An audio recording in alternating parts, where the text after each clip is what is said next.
Good morning, class 3 and 4. It's me, Miss Foster, and I am going to continue with your reading lesson for today. So, we are going to read another 3 chapters from the Twits today. We're going to look at Hug Tight Sticky Glue, 4 Sticky Little Boys, and the Great Upside Down Monkey Circus. Okay, so, same as normal, you can pause me, read it to yourself, you can sit back, enjoy me reading to you, or you can do a bit of both. Whatever you would like to do, that is fine. So, Hug Tight Sticky Glue. Once a week on Wednesdays, the Twits had bird pie for supper. Mr. Twit caught the birds and Mrs. Twit cooked them. Mr. Twit was good at catching birds. On the day before Bird Pie Day, he would put the ladder up against the big dead tree and climb into the branches with a bucket of glue and a paintbrush.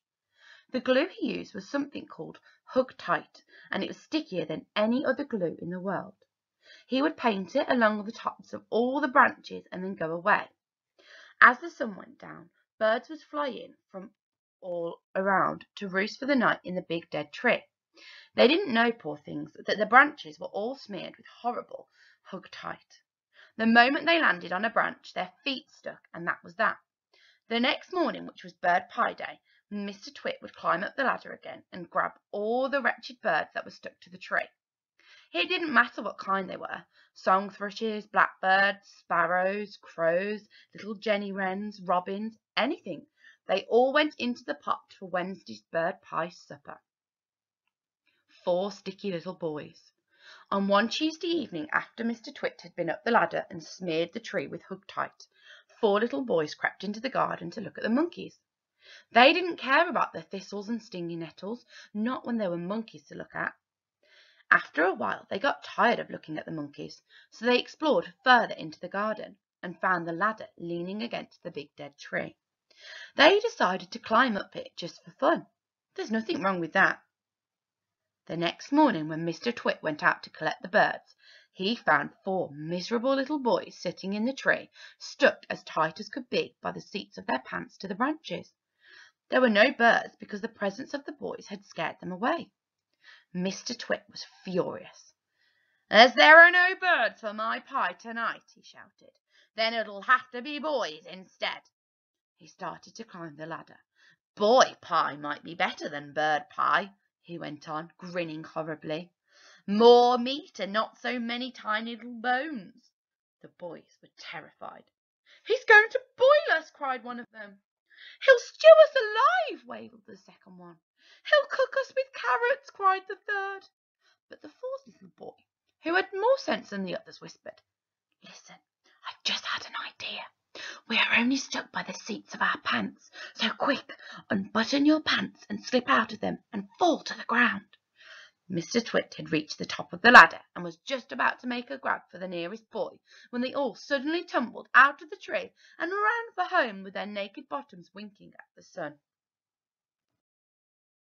The Great Upside Down Monkey Circus. Now for the monkeys. The 4 monkeys in the cage in the garden were all one family. They were Mugglewump and his wife and their 2 small children. But what on earth were Mr. and Mrs. Twit doing with monkeys in their garden? Well, in the old days they had both worked in a circus as monkey trainers. They used to teach monkeys to do tricks and to dress up in human clothes and to smoke pipes and all the rest of that nonsense. Today, although they were retired, Mr. Twit still wanted to train monkeys. It was his dream that one day he would own the first great upside-down monkey circus in the world. That meant that the monkeys had to do everything upside down. They had to dance upside down, on their heads with their feet in the air. They had to play football upside down. They had to balance one on top of the other upside down, with Mugglewump at the bottom and the smallest baby monkey at the top. They even had to eat and drink upside down, and that is not an easy thing to do, because the food and water has to go up your throat instead of down it. In fact, it is almost impossible, but the monkeys simply had to do it, otherwise they got nothing. All this sounds pretty silly to you and me. It sounded pretty silly to the monkeys too. They absolutely hated having to do this upside down nonsense day after day. It made them giddy standing on their heads for hours on end. Sometimes the 2 small monkey children would faint with so much blood going to their heads, but Mr. Twit didn't care about that. He kept them practicing for 6 hours every day, and if they didn't do as they were told, Mr. Twit would soon come running with her. Mrs. Twit would soon come running with her beastly stick. So here are your questions for today. Number 1. Why was Wednesday a special day for the Twits? Number 2. How does Mr. Twit catch birds for his pie? Number 3. Why were the boys that got stuck to the tree scared? Number 4. What did Mr. and Mrs. Twit have as pets? And number 5. Why did the 2 little monkeys often faint? So I'm just going to put up now the sentence starters for you. So they're there if you want to use those. Pause me now while you have a go at the questions. And then when you're ready, unpause me and we will go through the answers together.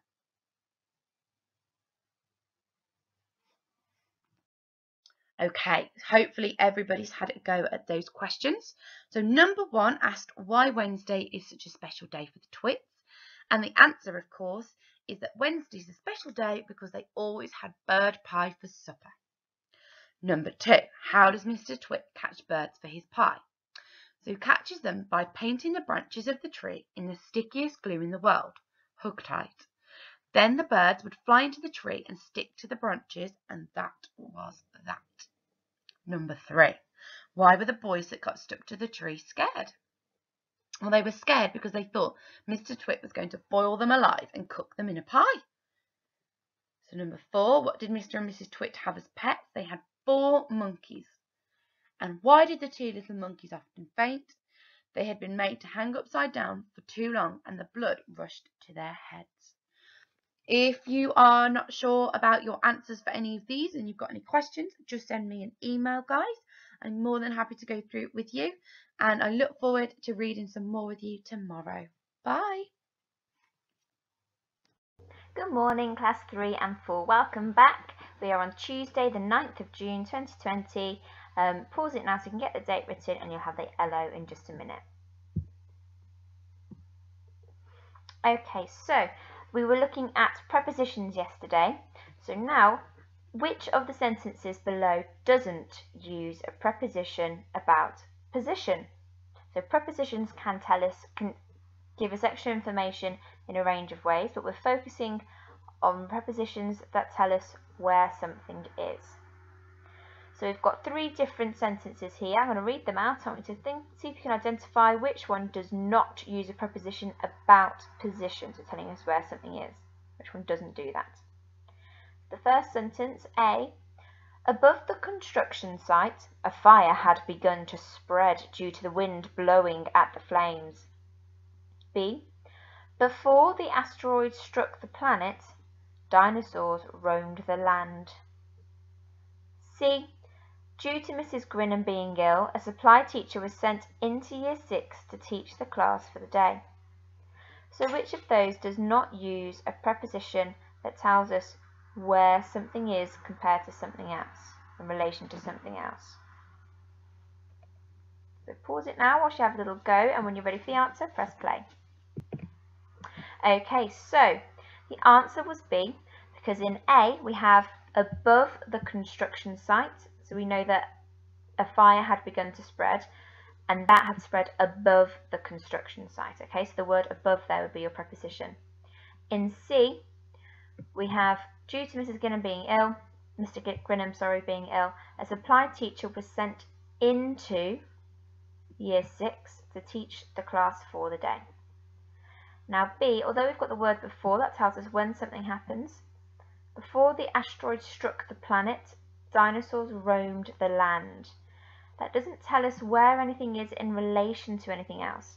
We know it's happening on the planet, but it doesn't tell us that where on the planet that happened. Okay, so B does not have a preposition about position. Okay, true or false? The sentence below contains a preposition about the time. Okay, so is there a word in here that tells us when something happened? On the narrow road towards school, an ambulance was called to the scene after a car had crashed into a wall. So remember how I said that prepositions don't always just tell us where things are. You have prepositions that tell us how things are done where things are, and when things happen. So true or false that this sentence below contains a preposition about the time. Pause it now whilst you have another little look. Okay, it's true, it does. It tells us that an ambulance was called to the scene after a car had crashed into the wall. It also has a preposition about place. It says on the narrow road towards school. Okay, so it tells us it's on the road and that road is towards school. Our LO today then is going to be to write and hopefully perform a news report. Now, you don't have to perform it, you can just simply write it, but if you would like to perform it and video it at the end, that would be amazing. What we're going to do is reread this part here, okay? Now this is the 4 sticky little boys, and we're going to reread part of this chapter, okay? And then we're going to have a think about how we could use this information to write a news report. On one Tuesday evening, after Mr. Twit had been up the ladder and smeared the tree with Hug-Tight, 4 little boys crept into the garden to look at the monkeys. They didn't care about the thistles and stinging nettles, not when there were monkeys to look at. After a while they got tired of looking at the monkeys, so they explored further into the garden and found the ladder leaning against the big dead tree. They decided to climb up it just for fun. There's nothing wrong with that. The next morning, when Mr. Twit went out to collect the birds, he found 4 miserable little boys sitting in the tree, stuck as tight as they could be by the seats of their pants to the branches. There were no birds because the presence of the boys had scared them away. Mr. Twit was furious. "As there are no birds for my pie tonight," he shouted, "there'll have to be boys instead." He started to climb the ladder. "Boy pie might be better than bird pie," he went on, grinning horribly. "More meat and not so many tiny little bones." The boys were terrified. "He's going to boil us," cried one of them. "He'll stew us alive," wailed the second one. "He'll cook us with carrots," cried the third. The 4th boy, who had more sense than the others, whispered, "Listen, I've just had an idea. We are only stuck by the seats of our pants. So quick, unbutton your pants and slip out of them and fall to the ground." Mr. Twit had reached the top of the ladder and was just about to make a grab for the nearest boy when they all suddenly tumbled out of the tree and ran home with their naked bottoms winking in the sun, sorry. Okay, so for this chapter from the Twits then, it's telling us all about Mr. Twit and the 4 boys that got stuck up in the tree. Okay, what we're going to do now is imagine that you guys are reporters and you're working for the BBC News. We're going to watch a short little video clip here to see Hugh Edwards explaining how to write a news report. Okay, now we both in class 3 and class 4 we like to watch news round at the end of the day each week, and there's loads and loads of words and phrases that you can see in there. So we're going to watch this one first, but if you want any extras then you can watch news round.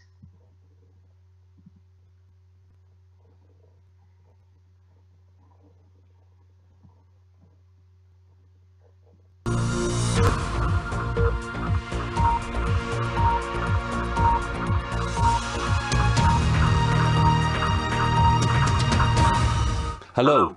Once the journalist has gathered all the ingredients they need to produce their report, it's time to start writing. If you're writing for television or radio, your words are going to be read out loud. You need to write a script, which might include audio or video clips. If you're writing a text-based online story, think about how the words and the pictures will appear on the screen. But before you start writing anything, ask yourself, what is the main point of this story? If you're not sure, tell the story to a friend. What's the first thing you say to them? This will become the beginning of your report. The middle of the report contains the best content from your interviews, for example. So review the material you have, look at the best answers. Which answer is the most interesting? Where's the most interesting opinion? Which quote would balance it all for you? You'll also need to plan an ending to the report. think what final thought you want to leave the audience with.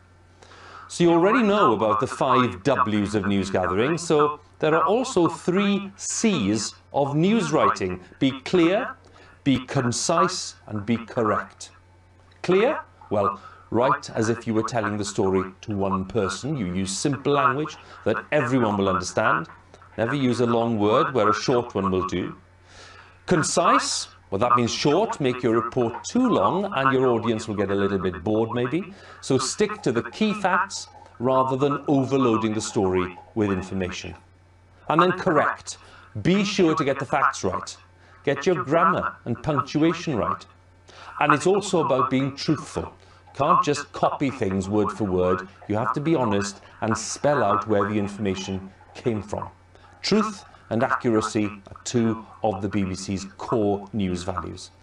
Check out our masterclasses for more help. In the meantime, good luck making those news reports.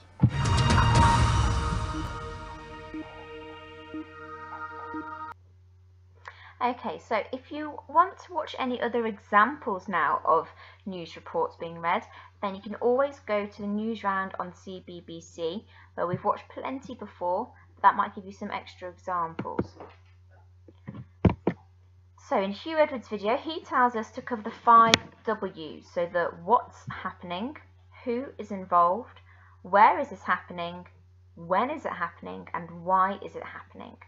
And he also says to remember the 3 C's, so being clear, using simple language, being concise, keeping sentences short, and being correct. So checking that your facts are true, having the correct grammar, and of course punctuation.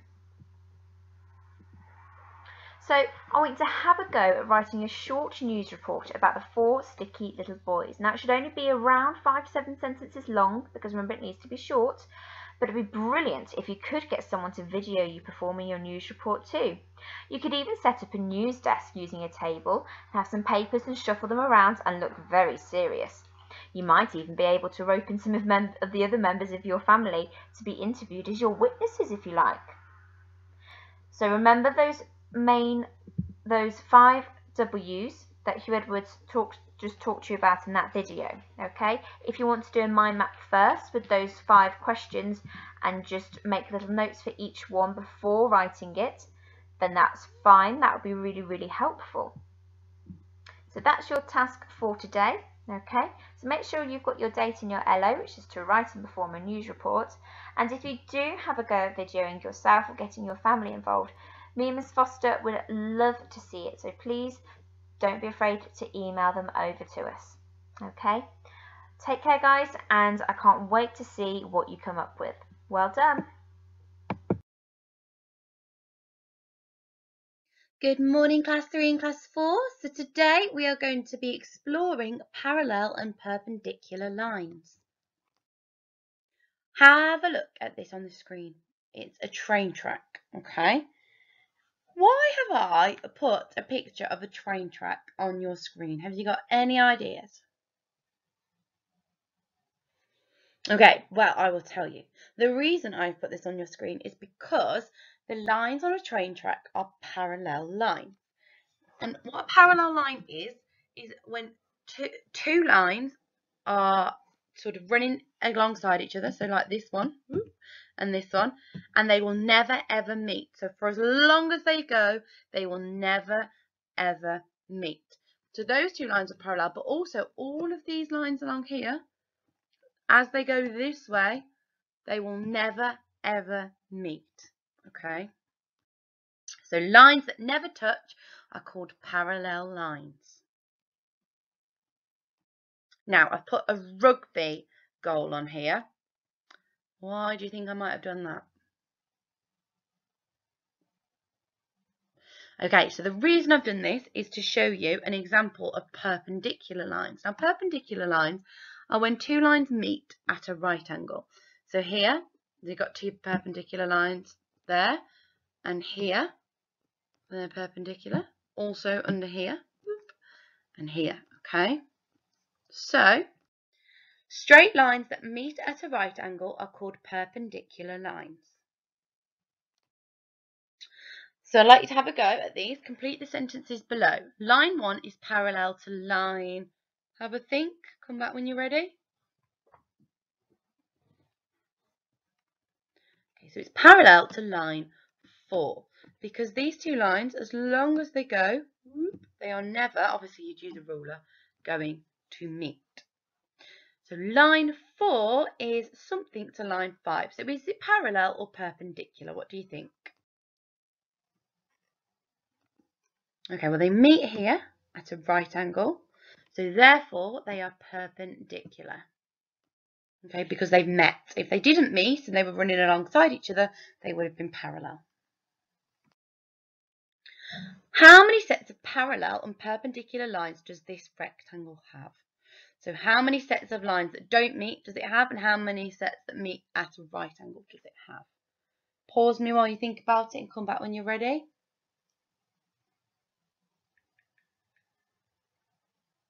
Okay, so let's look at the parallel lines first.